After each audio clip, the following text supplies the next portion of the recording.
Hola, mi nombre es Carlos Bedoya, les doy la bienvenida a una nueva edición de Mesa Política, un programa producido por Otra Mirada y NTV. En esta ocasión nos acompaña el señor Aurelio Ochoa. Él es expresidente de Perú Petro, expresidente de Perú Petro, para dialogar sobre el gas peruano. Y por su experiencia, el señor Ochoa es una de las voces autorizadas para analizar este tema con propiedad. Es un tema complejo y de mucho interés de peruanos y peruanas. Bienvenido a Mesa Política, señor Ochoa. Le damos la bienvenida. Muy buenas tardes, Carlos, a sus órdenes. Gracias. Para poner en contexto la entrevista, hace unos días, el 26 de septiembre de 2021, el primer ministro, mediante un Twitter, señaló: convocamos a la empresa explotadora y comercializadora del gas de Camisea para renegociar el reparto de utilidades a favor del Estado. Caso contrario, optaremos por la recuperación o nacionalización de nuestro yacimiento. Al día siguiente, el primer Bellido, acompañado del ministro de Energía y Minas, fue en persona hasta las oficinas de Pluspetrol para dejar en mesa de partes un oficio e iniciar la renegociación. Así lo hizo, ¿no? Esto desató bastante polémica en general, y el presidente de la República también había señalado en un Twitter que lo siguiente, ¿no? En este gobierno del pueblo estamos comprometidos con llevar gas barato a todos los peruanos, introduciendo ya no solamente el tema de utilidades, sino el tema de regalía, de masificación del gas, ¿no?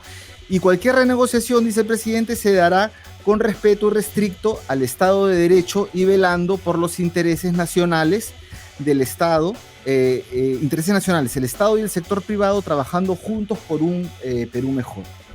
Señor Ochoa, más allá de opiniones de favor o en contra del fondo o la forma como se ha planteado esta propuesta, el tema del gas ha sido nuevamente puesto en agenda.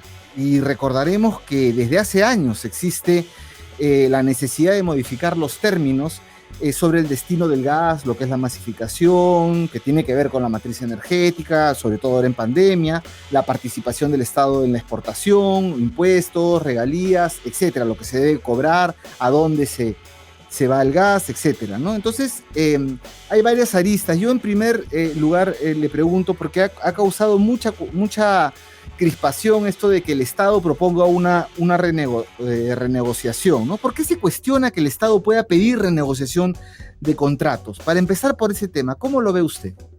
Claro, bueno, en primer lugar, no debe extrañarnos y no debería extrañar a nadie, ¿no es cierto?, el tema de solicitar una renegociación. En realidad, eso se da en el Perú y en la China y en cualquier país del mundo, ¿no? Entonces, los contratos se renegocian como un acuerdo entre las partes, o sea, eso no es nada extraño. Y lo que es más, en el caso del contrato de Camisea, en más de una oportunidad, ¿no es cierto?, se han cambiado las cláusulas del contrato, o sea, ha habido modificaciones contractuales, ¿no es cierto? Y lógicamente ha sido producto de la conversación o simplemente de decisiones en un principio de tipo político, ¿no? Entonces, en fin, sí han habido, o sea, no es de extrañar que ahora nuevamente se presente una situación como la que usted está comentando. En consecuencia, no deberíamos por esa parte preocuparnos. Quizá es cierto, de todas maneras habría que hacer mención a las formas. Usted ha dicho, claro, que no habría que ver ya las formas sino el fondo, pero de todas maneras creo que acá lo que quizá, digamos, no se han respetado las formas, ¿no? Entonces, los protocolos, si queremos llamar, pero el fondo, por cierto, que digamos es factible la renegociación. Y lo que es más, lo interesante como antecedentes es necesario mencionar, y usted también ya lo ha anticipado, el caso de, por ejemplo, los antecedentes, por ejemplo, concretamente el año 2016, en la campaña electoral, recordemos, todos los candidatos presidenciales plantearon esta temática, la renegociación del contrato de Camisea, la exportación, diferentes matices, es cierto, pero lo plantearon todos. Comenzó con el señor Barnechea y terminó pues con el señor, la fórmula que ha ganado finalmente las elecciones. Quienes, lógicamente, los 5 últimos años que han estado en el poder no han hecho nada o absolutamente nada con relación a ese ofrecimiento. Y ahora el año 2021, ¿no es cierto?, en la campaña electoral, la más reciente, la que acaba de terminar, el primer semestre, bueno, ya sabemos, en abril, en junio, ¿no? Allí, por ejemplo, nuevamente, no solamente lo que han ganado, ¿no es cierto?, el partido ganador, es que ha propuesto, en realidad han propuesto los que estaban encabezando la fórmula. Entonces, los 4 candidatos que estaban encabezando las encuestas, ojo, ya al final antes de la primera vuelta, justamente ofrecieron lo mismo, o sea, coincidieron en este caso en que había que revisar el contrato de Camisea respecto a la exportación. Entonces, yo pienso que no sé por qué ahora se alarman algunos, después de haberlo sus jefes, en este caso, o líderes de sus partidos, haberlo planteado, ¿no es cierto? Entonces, yo pienso, como les decía, que una renegociación no tiene por qué alarmarnos. Lo que sí evidentemente alarma es la palabra expropiación. Pero la palabra expropiación en ese tuit de las 5 líneas no se ha mencionado. Lo que se ha confundido es el término nacionalización. Entonces, eso lógicamente, digamos, ya son palabras mayores, obviamente, pero no significan la nacionalización en realidad, sino primero que no existe, ¿no? Es, digamos, un término jurídico que en este caso más corresponde pues a que sean, digamos, empresas nacionales, privadas o públicas, en fin. Pero lo que es expropiación, lo que es estatización, lo que es confiscación, eso sí. Pero eso requiere, ojo, eso requiere que el Congreso lo apruebe a través de una ley. Y lógicamente en este caso con relación a una eventual expropiación, si es que eso se han imaginado algunos, si se han imaginado, pues eso es bastante remoto que pueda ocurrir con el Congreso que tenemos, porque al final recordemos que tiene que ser por ley expresa del Congreso de la República para proceder precisamente a una expropiación. Entonces, creo que lo que el presidente en su momento, tanto en Estados Unidos en su viaje, como después en el tuit que se ha hecho mención hace 2 días, no sé, antenoche exactamente, bien claro señaló de que no se expropiará a nadie, porque lógicamente, bueno, creo que ya de todas maneras tenemos algunos recuerdos, de repente no tan agradables. Entonces, ya él lo aclaró y dijo a nadie. Y al decir a nadie, no solamente se refiere a las personas naturales, sino también a las personas jurídicas, ¿no? Entonces, yo pienso que, digamos, quizás nos estemos ahogando en un vaso de agua, ¿no? Claro, y los contratos se renegocian todo el tiempo. Que no se pueda modificar un contrato sin acuerdo de ambas partes no quiere decir que el Estado no pueda plantear una renegociación. Además, los contratos se han renegociado un montón. Yo entiendo que se refieren al artículo 62 de la Constitución, los contratos ley, pero la renegociación entonces nos queda claro que es posible plantearla, ¿no? Y entonces surge la pregunta de fondo. Entonces, ¿para qué renegociar? ¿Cuál es el esquema del gas vigente en el Perú, ese esquema de la ley de hidrocarburos? ¿Cuál es el problema con esa ley? ¿Cuál es el problema con el gas de Camisea y por qué renegociarlo? La razón de fondo. Bueno, efectivamente, allí sí estamos aterrizando precisamente en lo que habría que renegociar, porque eso es en realidad, me parece, la intención del gobierno, ¿no? O sea, en ese sentido, y eso es lo que en la campaña también coincidieron con otros candidatos, en esta y en la anterior campaña electoral, o sea, en la del 2016. ¿Qué cosa es lo que se debe renegociar? Es cierto, en el caso del lote 88, porque al final el caso de Camisea, ¿no es cierto?, con el consorcio se circunscribe a 2 lotes, el lote 88 para el mercado interno y el lote 56 para la exportación. Entonces, en la vida del contrato de Camisea del lote 88, como señalábamos, desde el año 2000, que data del año 2000, ¿no es cierto?, y el otro del año 2006, pero particularmente en el caso del lote 88, ciertamente y a petición inicial, por ejemplo, del propio consorcio, se han hecho modificaciones, o sea que el Estado aceptó en su momento, por ejemplo, disponer de las reservas del lote 88 para garantizar, ¿no es cierto?, la viabilidad del proyecto de exportación del lote 56, a pesar que estaba ya, digamos, inclusive hasta por ley y toda esa cosa, pero al final, digamos, se hicieron las modificaciones a petición, en este caso, no del Estado peruano, sino del consorcio, y lograron, por supuesto, ¿no es cierto?, garantizar el lote 56 con las reservas del lote 88 que eran exclusivamente para el mercado interno. O sea, comenzando, como se observa, ya en las modificaciones, digamos, que han existido, en este caso que he mencionado, han sido a instancias, ¿no es cierto?, del propio consorcio, ¿no es cierto? Entonces ya, digamos, como antecedentes. Ahora, ¿qué cosa es lo que se puede modificar? En este caso me parece que es precisamente el tema de la exportación de gas. No es el caso del lote 88, porque en realidad la regalía es alta, es cierto, no sea toda la parte tributaria, por ejemplo, me parece que no, en esa parte no creo que haya ya mucho margen o quizá ninguno para poder renegociar, ¿no? Pero lo que sí hay que renegociar es con relación al lote 56, que no se ha mencionado y nadie menciona, y menos en el comunicado que ha hecho el consorcio. Estamos de acuerdo en varias partes que señalan el comunicado del consorcio, efectivamente, ¿no? Muy digamos, protocolar, me parece, ¿no? Guardando las formas, en fin, pero lo que no menciona es con relación al lote 56, que es donde está el meollo del asunto y requiere una renegociación. ¿Por qué razón? Porque lo que recibe el país como regalía real, no como regalía teórica, como está, digamos, suscrita en el caso del lote 56, está recibiendo, digamos, llamémosle un ingreso económico bastante modesto, ¿no es cierto?, inferior al que, por ejemplo, está recepcionando con relación al mercado interno. Vale decir que lo que se vende al exterior implica regalías, digamos, de tipo bastante reducido con relación a lo del mercado interno, y eso no puede ser porque es contradictorio, ¿no? ¿Por qué razón?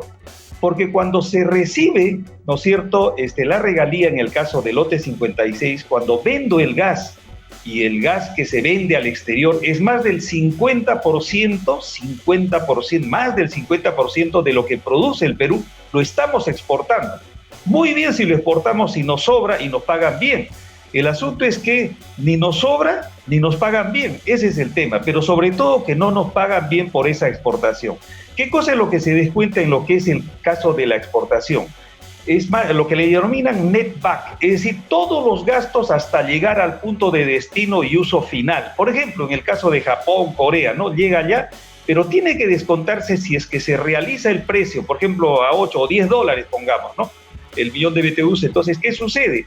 Llega y se descuenta en la regasificación en el Japón o Corea, la descarga de ese gas, el transporte marítimo entre Melchorita, Cañete y el Japón o Corea, en fin, ¿no? U otro mercado, el procesamiento en la planta de Melchorita, ¿no es cierto?, la descarga, la carga y la descarga, en fin, el transporte terrestre por el gasoducto de Camisea, ¿no es cierto?, todo lo que corresponde pues a seguros, etcétera, etcétera. Todo eso se lo descuentan al precio del gas y al final sobre lo que queda, el relicto, ¿no es cierto?, de esa venta, que pueden ser, no sé, 2, 3 dólares, pongamos, sobre eso se aplica la regalía. Entonces, por ejemplo, en el caso de ese lote 56 hay dos regalías, una de 30% y otra de 38%. Entonces, hoy día, si lo ponemos a 10 dólares, la regalía sería 38%. Y en el momento de hacer esas modificaciones nos vendieron, ¿no es cierto?, la idea de que estábamos recibiendo más que el propio lote 88. Pero en la práctica, como usted comprenderá, es 38% o 30%, pegamos 38% sobre 10 dólares. ¿Y cuánto es? 3 dólares 80. Sobre esos 3 dólares 80, o sea, ojo, 3 dólares 80, perdón, 38 céntimos sería, porque al final, digamos, dependiendo del porcentaje. Lo importante es esto, que estaríamos recibiendo como que el precio del gas en boca de pozo está a 3 dólares 80, pero lo hemos realizado a 10 dólares. En consecuencia, sobre esos 3 dólares 80 es que vendría, digamos, la regalía esta del famoso 38%. Entonces, lo que vamos a recibir es, digamos, algo disminuido. El propio productor también recibe, lógicamente, menos, ¿no? Entonces, eso es lo que se tiene que renegociar. Y si no es negocio para el exportador, bueno, mala suerte. El que no se puede perjudicar es el país. Cuando usted estaba en Perú, Petro, si usted me corrige si no es así, se descubrió que había una reexportación del gas. Sí. Se reclamó a la empresa y se le dijo, no están cumpliendo, digamos, con el contrato, porque esto se iba a vender a México al precio Henry Hub, que había caído bastante, y de ahí se estaba reexportando. Es más, se decía que ni llegaba a México, que cambiaba de rumbo en el océano, ¿no? Y cuando se descubre esto, se le pide a la empresa, aquí nos debes tanto, porque lo has vendido a más precio. Determinada parte del gas, ¿no? Porque de todo lo que se exporta, la parte que iba a México, digamos, al precio Henry Hub. Y la empresa tuvo una, digamos, y me gustaría que la prensa económica lo recuerde, porque parece que eso sí se lo perdonan, nos respondió con una demanda en el CIADI. Y la demanda en el CIADI la ganamos.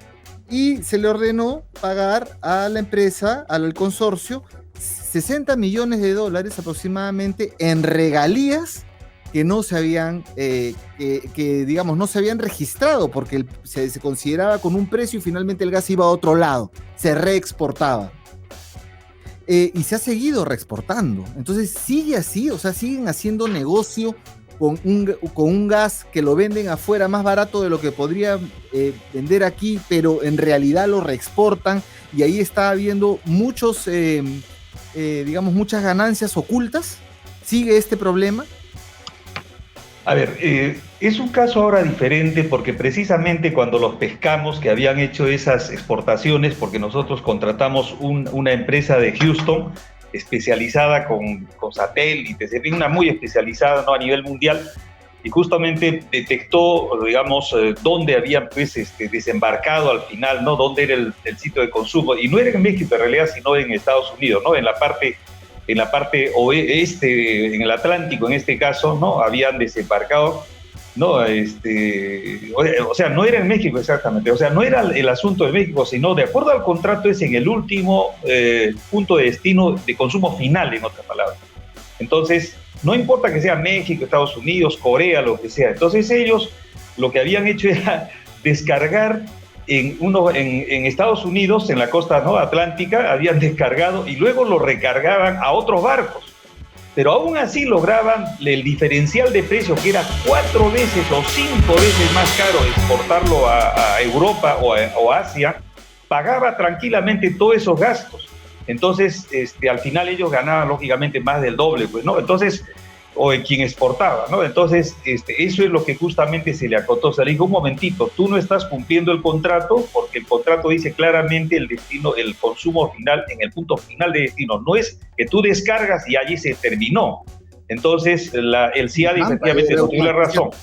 Tramposo, es un mecanismo tramposo. Claro, claro. Y ahora viene lo que usted señalaba. Entonces, ¿qué ha sucedido? Desde esa época en que efectivamente fueron casi 65 millones de dólares que tuvo que pagar, en 64,800 exactamente, ¿no es cierto? Fue el más grande, digamos, arbitraje ganado por el Perú hasta la fecha. No ha habido ninguno que haya sido de esa magnitud. Todos los otros son de 3, 4, 5 millones de dólares, ¿no? Entonces, este ha sido casi 65 millones, o sea, el más grande, ¿eh?, hasta hoy día, de la historia esta de los arbitrajes con Perú.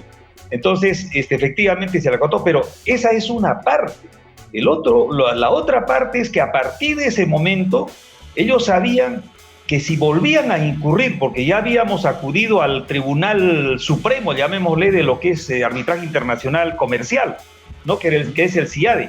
Entonces, si ellos volvían a hacer algo parecido, simplemente era rescisión del contrato, porque nosotros cuando le acotamos eso, simplemente la carta fue de ultimátum, o pagas al Estado, al fisco, o simplemente se rescinde en 60 días el contrato. Esa fue en esa oportunidad. Bueno, se fueron al CIADI, ganamos nosotros, pagaron, y lógicamente, si hoy día hiciesen nuevamente eso sería pues reincidencia, y eso sería motivo para, digamos, inmediatamente, automáticamente rescindir el contrato. Entonces, no están ya reexportando, ya eso se terminó, y la gente esta de Repsol, que en ese momento era la propietaria de lo que era la exportación, se comprometió que nunca más eso iba a ocurrir, que ellos tampoco conocían. Bueno, en fin, el asunto concreto es que no volvieron a hacerlo, y eso ha implicado, ¿no es cierto?, que como nunca se volvió a exportar porque se ha podido seguir reexportando, eso ha implicado ingresos fiscales para el fisco de hasta hoy día, más de 1.000 millones de dólares adicionales. Ese es un dato mucho más interesante. Esa es la parte medular, lo que a futuro, hasta hoy, 2021, septiembre o finales, ¿no es cierto?, eso es lo que implicó. Ahora, hasta allí era lo que el contrato señalaba, o sea, digamos, estrictamente siguiendo lo que digamos, decía el contrato. Pero aún así, por eso decía que, digamos, se vaya a vender a Europa o al Asia, ¿no es cierto? Ya no se hace a México, porque México está siendo abastecido por el shale gas de Estados Unidos, ¿no? Entonces, además es más barato, ¿no? Entonces, lógicamente, todas las exportaciones ahora van hacia Europa o hacia el Asia, ¿no? Entonces, ¿qué pasa? El tema es que ahora ya resuelto el tema de las reexportaciones, que es otro tema. El caso de la actual exportación hace que, si yo estoy vendiendo, decíamos, a $10 y me reconocen como que solamente, digamos, en este caso, lo he vendido a $3, entonces estoy, digamos, perdiendo como fisco, ¿no es cierto?, la valorización del diferencial.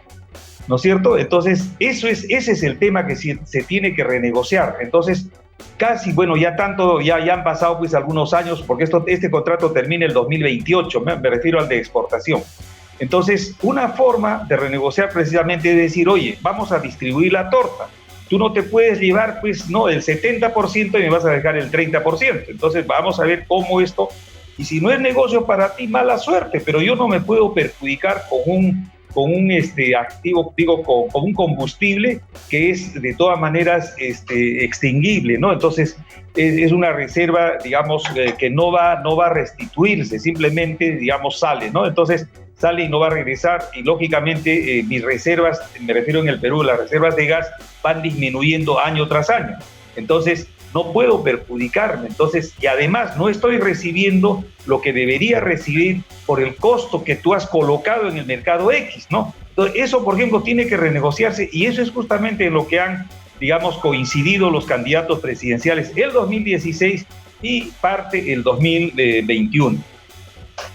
Bien, nos queda claro que el Estado peruano tiene que tener una mejor participación en la exportación del gas, como se ha planteado el esquema ahora, está claro lo que usted señala, pero el otro punto tiene que ver con la masificación y tiene que ver con el destino, con la planificación de nuestro recurso natural, y ahí encontramos un escollo en la ley de hidrocarburos y en buena cuenta de a quién le pertenece el gas. Técnicamente se dice a quién le pertenece la molécula. Eso se discutió también en el tema del CIAD y se pudo aprovechar ahí para hacer algunas reformas. Entonces, ¿cómo va la masificación del gas en el Perú? Usted nos dice que más del 50% del gas se exporta, ¿no? Entonces, ¿cómo va la masificación del gas y qué importaría, qué importancia tiene una modificación de las reglas de juego grandes, ¿no? De la ley de hidrocarburos, claro, y a quién le pertenece el gas?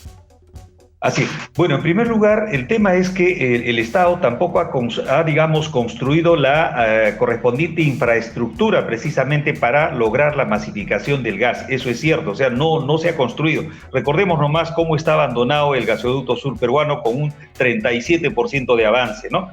Entonces, digamos, en esa parte es cierto, o sea, no se ha construido, y por eso justamente tenemos pues niveles de penetración del gas muy modestos, muchísimo más bajos que, por ejemplo, nuestros vecinos, llámese el caso sobre todo de Bolivia, el caso de Colombia, ¿no? Bolivia un poco más del 50%, el caso de Colombia 72, 73%, ¿no? Mientras nosotros tenemos algo más del 10, 12%, ¿no? Entonces eso tiene que, digamos, cambiar. Ahora, justamente quizá la idea, supongo que esta haya sido la del planteamiento que ha hecho el gobierno, es, digamos, una vez que yo restituya, o sea, haya ingresos por la exportación, eso justamente me servirían para poder construir la infraestructura de masificación, ¿no es cierto? Porque de todas maneras estamos en este momento pues perdiendo dinero con esa exportación, y prácticamente el beneficio es pues, no digo nulo, pero bajísimo, ¿no? Del que podría representar. Entonces, corrigiendo eso podría, digamos, lograrse que se pueda materializar la masificación. Esa es una parte. La otra es, por ejemplo, ¿cómo es posible que no tengamos petroquímica? Porque justamente a las empresas que han pretendido hacer petroquímica e invertir más de 2.000 cada una, más de 2.000 millones de dólares, se les diga que no hay gas. Y de otro lado sabemos de que se está reinyectando al yacimiento 300 a 400 millones de pies cúbicos de gas que podrían servir para 3 petroquímicas, ¿no? Entonces eso, por ejemplo, tiene que corregirse. Esa es otra parte de la renegociación. O la otra, el precio del GLP, ¿no? Que nos están, digamos, vendiendo al mismo precio de importación. Entonces no tiene sentido tener un camisea que produzca GLP a precios como que los trajésemos a precios internacionales, agregado el transporte desde Estados Unidos al Callao. Eso, digamos, es inconcebible, ¿no? Nadie dice que no cobren el precio internacional, pero no puede ser el precio de paridad de importación. Entonces, porque simplemente es desde Pisco hasta Callao. Entonces es un tramo pues pequeñísimo con relación a traerlo desde la costa del Golfo en el Atlántico, en Estados Unidos. Entonces eso, digamos, tiene que corregirse, ¿no? Entonces creo que esos puntos, ya hay otros, lógicamente, que habría que describirlos, en fin. Supongo que, digamos, ellos tengan ya pensado, su equipo, en fin, haya visto toda esta temática, que lógicamente a veces se critica que en un tuit, lógicamente no van a ir, pues en un tuit de 5 páginas, de 5 líneas, no va a ir todos los detalles, ¿no? Pero lo que digo es, de todas maneras, tienen que guardar las formas, creo que el consorcio, al final, como resumen de lo que estamos conversando, creo que, digamos, ha mostrado predisposición para reunirse. Creo que el día 6, justamente de octubre, dentro de pocos de una semana, pues se van a reunir. Qué bueno, me parece bien. El comunicado del consorcio ha sido bastante mesurado, ¿no es cierto?, diplomático, protocolar, en fin. Entonces, creo que las condiciones están dadas. Y otra cosa adicional, que hay un señor de la Sociedad Nacional de Industrias, inclusive, que ha declarado que, digamos, ha conversado con ellos y ellos están inclusive predispuestos a colaborar para construir la infraestructura de distribución. Qué bueno, por ejemplo, son palabras, digamos, agradables a mis oídos al menos, ¿no? Entonces creo que vamos conduciendo las cosas, ¿no? Entonces creo que todos tienen la buena voluntad y creo que no hay que temer el caso de la renegociación. Y quizás las cifras que se publican, que 30.000 millones de dólares, que esto costaría por favor, tampoco hay que exagerar, ¿no? Porque cualquiera que saca la cuenta sabe que eso no corresponde a la realidad, ¿no? Una planta, digamos, de las que tenemos en Malvinas o la que tenemos en Belchorita no cuesta eso, pues, ¿no? Claro, es que más que un tema jurídico, técnico, esto es un tema donde hay bastantes intereses de por medio, hay mucha plata ciertamente en juego y bueno, también hay toda una historia donde muchas empresas, Repsol, Hanoil, Sonatrach, SK y las demás empresas que han estado participando en el negocio de la explotación y la exportación del gas, bueno, por lo menos en estos años le han ganado la partida, más bien a quienes querían desarrollar petroquímica. Recordemos pues la venta del lote 58 de manos de Petrobras a China, hay toda una historia. Sí. Bien, entonces le agradecemos, señor Aurelio Ochoa, y esperemos que las palabras que usted dijo se cumplan. Gracias a ustedes por la gentil invitación de Otra Mirada, así que muy buenas tardes. Gracias nuevamente, muy amable. Muchas gracias, señor Ochoa, y con nosotros será hasta otra oportunidad. Y pueden visitar la página de otramirada.pe y de nuestraamerica.tv para encontrar esta y otras informaciones. Gracias.